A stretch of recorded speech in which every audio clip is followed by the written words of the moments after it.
It's hard to imagine the impact that would happen if Dave Kimball were to have to shrink substantially, both as a community member, as a provider, as someone whose family relies on these services. I think it would be devastating. I mean, the straight up economic impact of lost jobs, but then I think you'd find a lot of the older population moving. I saw that up in Alaska. They would retire and they'd move because they didn't feel comfortable that there wasn't a big hospital, in the communities we were living. It made them nervous, made their children nervous, especially if they had chronic medical problems.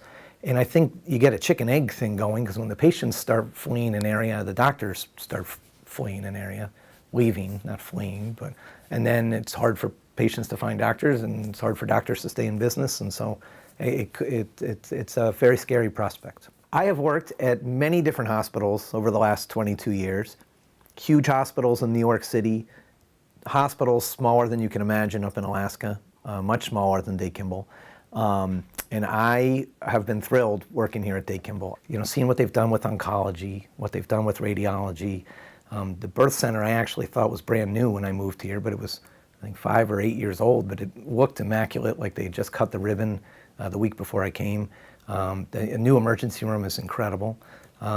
So it's been sad to see the hospital struggling with these enormous financial changes in the healthcare system when it's getting better and better and better from a quality standpoint. And hopefully, it's going to get through these challenging times.